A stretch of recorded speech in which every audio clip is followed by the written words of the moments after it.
बारक more, पिता, पुत्र र पवित्र आत्मा एक साँचो परमेश्वरको नाउँमा। धेरै मानिसले सोध्ने गर्छन्, प्रेमी परमेश्वरले मानिसहरूलाई किन नरक पठाउनुहुन्छ? यो प्रश्नको उत्तर दिनलाई हामीले पहिले अर्को एउटा प्रश्नको उत्तर दिनुपर्छ। त्यो प्रश्न हो, दण्ड शब्दको ठिक अर्थ के हो? कुनै बुबाले आफ्नो छोरालाई कठोर र निर्दयी तरिकाले दण्ड दिएको कुरा हामी देख्छौँ। त्यस्तो दण्ड शारीरिक वा भावनात्मक जे पनि हुन सक्छ। कुनै बुबाले आफ्नो छोरालाई पिटेको हाम्रा आँखाले देखेको हुन्छ र हाम्रो सोचले त्यस्तै कुरालाई दण्डको परिभाषा भनेर बुझेको हुन्छ। परमेश्वरले गर्नुहुने न्यायपूर्ण कार्य पनि त्यस्तै दण्ड हो भनेर हामीले व्याख्या गर्ने कोसिस गर्छौँ। उहाँले हामीलाई त्यसै गरी दण्ड दिनुहुन्छ भनेर हामीले विचार गर्छौँ। के यस्तो कुरा साँचो हो? यो कुरा कदापि साँचो होइन। साँचो अर्थमा परमेश्वरले हामीलाई शिक्षा दिने तरिकाले दण्ड दिनुहुन्छ। उहाँले हाम्रै भलाइका निम्ति हामीलाई ताड्ना दिने वा अनुशासित गर्ने कार्य गर्नुहुन्छ। यसरी हामीले शिक्षा प्राप्त गर्न सक्दछौँ। परमेश्वरले प्राय दुईवटा कुरामध्ये एउटा गर्नुहुन्छ।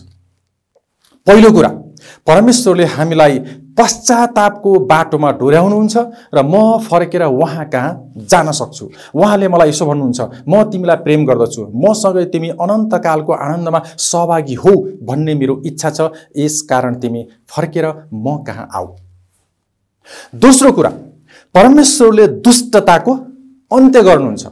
उदाहरणका निम्ति मानव कुनै व्यक्तिले आफू दुष्ट हुने निर्णय गर्छ, तर परमेश्वरले ऊ प्रति धीरजी बन्नुहुन्छ। उसले जानिकन परमेश्वर कहाँ फर्केर आउन इन्कार गर्छ भने परमेश्वरले त्यो दुष्ट व्यक्तिको दुष्टतालाई अन्त्य गरिदिनुहुन्छ। किनभने त्यो दुष्ट व्यक्तिका कारणले अरू व्यक्तिले दुःख पाएको उहाँ चाहनुहुन्न। यसर्थ उहाँले त्यस्तो दुष्टताको अन्त्य गरिदिनुहुन्छ। यसरी हामीलाई परमेश्वरले दण्ड दिनुहुन्छ।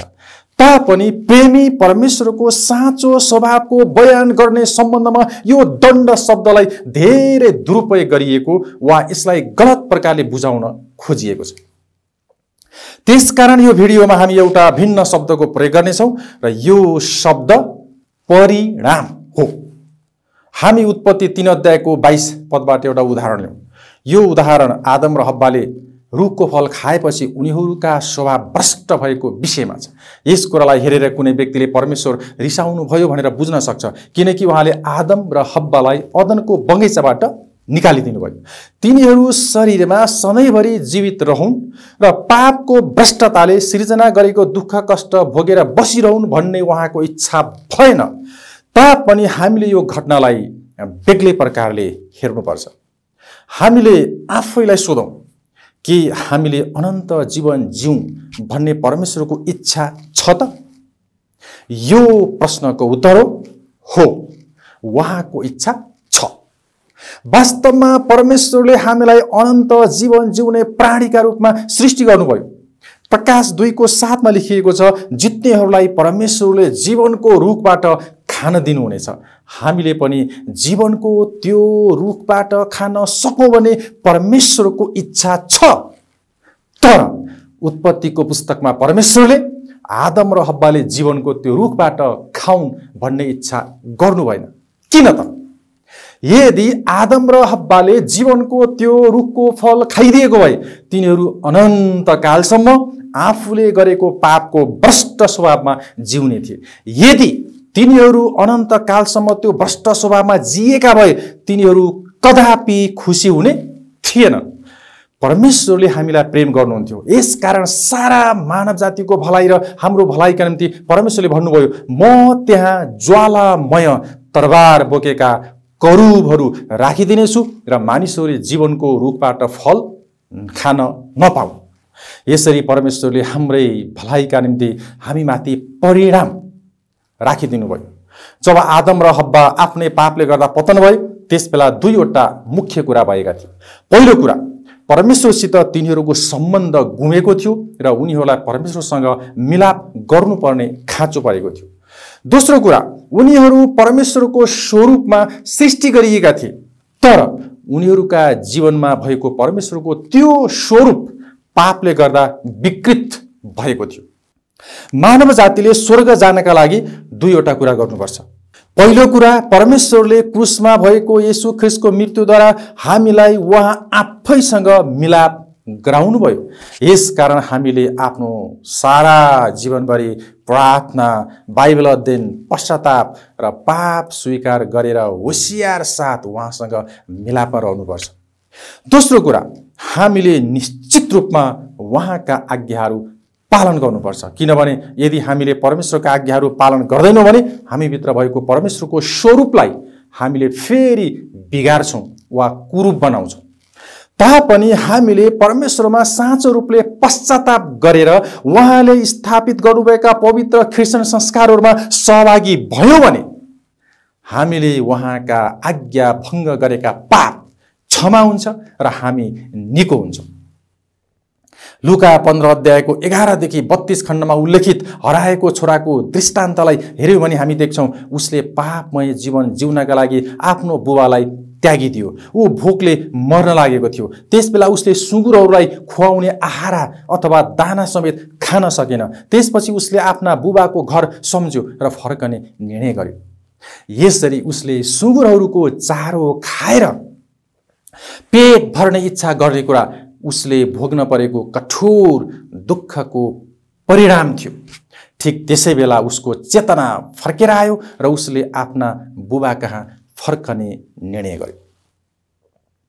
यसरी यो हराएको छोरो आफ्नो बुबाको घर फर्केर जाँदा उसको बुबाले उसलाई पर्खेर बसिरहेका थिए। उसको बुबाले आफ्नो छोरो आउँदै गरेको देखे र दौडेर गएर उसलाई अँगालो हाले र मुहाई खाए।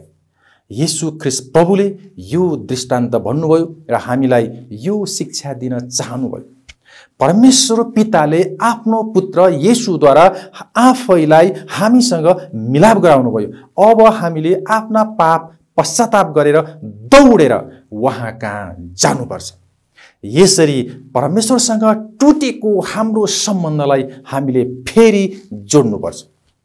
आफ्नो हराएको छोरो घर फर्केर आउँदा उसका बाबु अत्यन्तै खुसी भए। सबभन्दा राम्रो पोसाक ल्याएर आफ्नो त्यो छोरोलाई पहिराइदिन, उसको हातमा औँठी र उसका खुट्टामा जुत्ता लगाइदिन उसका बाबुले आफ्ना नोकरहरूलाई आदेश दिए। साथै एउटा मोटो पशु मारेर ठुलो भोजको तयारी गर्ने आदेश दिए। ती बुबाले यसो गरेर के गर्न खोजेका हुन् त? उनले आफ्नो छोरालाई फेरि उसको उचित स्थानमा स्थापित गरेका र उसलाई पुनर्स्थापित गरेका हुन्। हराएको छोरोले आफ्नो बाबुबाट प्राप्त गरेको उसको त्यो नयाँ पोसाकले मानिसले उद्धारकर्ता येशूलाई विश्वास गरेर प्राप्त गर्ने उसको नयाँ जीवनको स्वभावलाई सङ्केत गर्दछ। यदि हामीले पश्चाताप गरेर परमेश्वरमा फर्कियौँ भने हामी फेरि परमेश्वरका छोराछोरी हुन्छौँ। हामीले फेरि आफूभित्र परमेश्वरको स्वरूपलाई धारण गर्छौँ। यसर्थ हाम्रो जीवनको अन्त्यसम्म नै, अर्थात् हाम्रो शारीरिक मृत्युद्वारा हामी यस पृथ्वीबाट अनन्त जीवनमा बिदा नहुन्जेल हामीले पश्चाताप, प्रार्थना र पवित्र प्रोजमा सहभागी हुनैपर्छ र यसरी हामीले त्यो कुरालाई निरन्तर कायम राख्नैपर्छ। यदि यसो हो भने म स्वर्गमा परमेश्वरको साथमा रहूँ भन्ने उहाँको इच्छा छ त? हो, उहाँको इच्छा छ। लुका 12:32 स्पष्ट पार्दछ, परमेश्वरले म स्वर्गमा उहाँको साथमा भएको चाहनुहुन्छ। तर यो पदले यसो पनि भन्छ, स्वर्गमा परमेश्वरको साथमा रहनका निम्ति एउटा सानो बगाललाई मात्र छनौट गरिएको छ। यहाँ हामी 3वटा मतको उदाहरण लियौँ। पहिलो मत, परमेश्वर स्वयं हुनुहुन्छ, हामी स्वर्ग जानुपर्छ भन्ने उहाँको इच्छा हो। दोस्रो मत शैतानको, त्यसले हामी स्वर्ग गएको चाहँदैन। तेस्रो मत हाम्रो आफ्नै हो। यदि हामी स्वर्ग जान चाहन्छौँ भने परमेश्वरसँगको हाम्रो सम्बन्धलाई हामीले फेरि ठिक तुल्याउनुपर्छ। यसकारण हाम्रा पापको पश्चाताप गरिकन हामी पवित्र ख्रिस्टियन संस्कारहरूमा सहभागी हुनैपर्छ। यसरी हाम्रो जीवनमा परमेश्वरको जीवनको नयाँ स्वरूपलाई फेरि स्थापित गर्नुपर्छ। यदि हामी स्वर्ग जान सकौँ भने, परमेश्वरको इच्छा छ भने, उहाँले किन मानिसहरूलाई नरक पठाउनुहुन्छ त? वास्तवमा परमेश्वरले कहिले पनि मानिसहरूलाई नरकमा पठाउनु हुन्न। मानिसहरू आफैलाई नरक पठाउँछन्। अनि यो नरक भनेको चाहिँ के हो त? के हो वास्तविक रूपमा आगो नै हो त? कसैले यस्तै अर्थ लगाएका छन्। अरूले चाहिँ यो वास्तविक रूपमा आगो होइन तर अलङ्कारिक वा सांकेतिक अर्थ मात्र हो भन्छन्। तर त्यहाँ आगोबाट हुने दुःख कष्ट जस्तै दुःख कष्ट चाहिँ हुन्छ। त्यहाँ परमेश्वरसित संगतिको अभावको कारणले दुःख कष्ट उत्पन्न हुन्छ। कसैले भन्छन् यदि परमेश्वरको अनुग्रहद्वारा हामीले आफूभित्र उहाँको नयाँ स्वरूप पुनर्स्थापित गर्यौं भने हामी सुन जस्तै हुन्छौं। अनि जसरी आगोमा सुन सुरक्षित हुन्छ त्यसरी नै हामीले आफूलाई परमेश्वरमा सुरक्षित भेट्टाउँछौं। यो अति नै राम्रो कुरा हो। तर यदि हामीले आफूमा भएको परमेश्वरको स्वरूप विकृत पार्छौं भने हामी काठ जस्तै हुन्छौं। काठ र आगो सँगसँगै हुने कुरा राम्रो होइन, किनभने आगोले काठलाई जलाएर नाश पारिदिन्छ। तर परमेश्वरले रिसाएर बदला लिन कसैलाई अनन्त नरकमा पठाउनुहुन्छ भन्ने कुरा गलत हो। यसबारे सिरियाली सन्त इसाकले यसो भनेका छन्, परमेश्वरले दुष्टताको बदला लिनुहुन्छ भन्नु घृणित कुरा हो।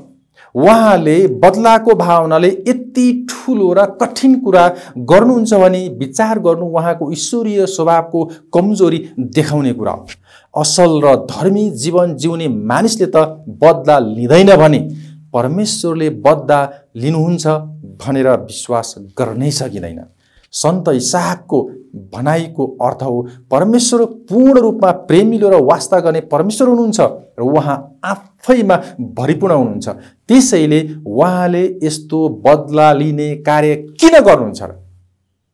उनको भनाइमा कुनै धर्मी व्यक्तिले त बदला लिने साहस गर्दैन भने पूर्ण रूपमा प्रेमिलो र वास्ता गर्ने परमेश्वरले बदला लिने भन्ने कुरै हुँदैन। सन्त बासिलले यसो भनेका छन्, नरकमा दुष्टहरू परमेश्वरको कारणले होइन तर तिनीहरूका आफ्नै कारणले भएका हुन्।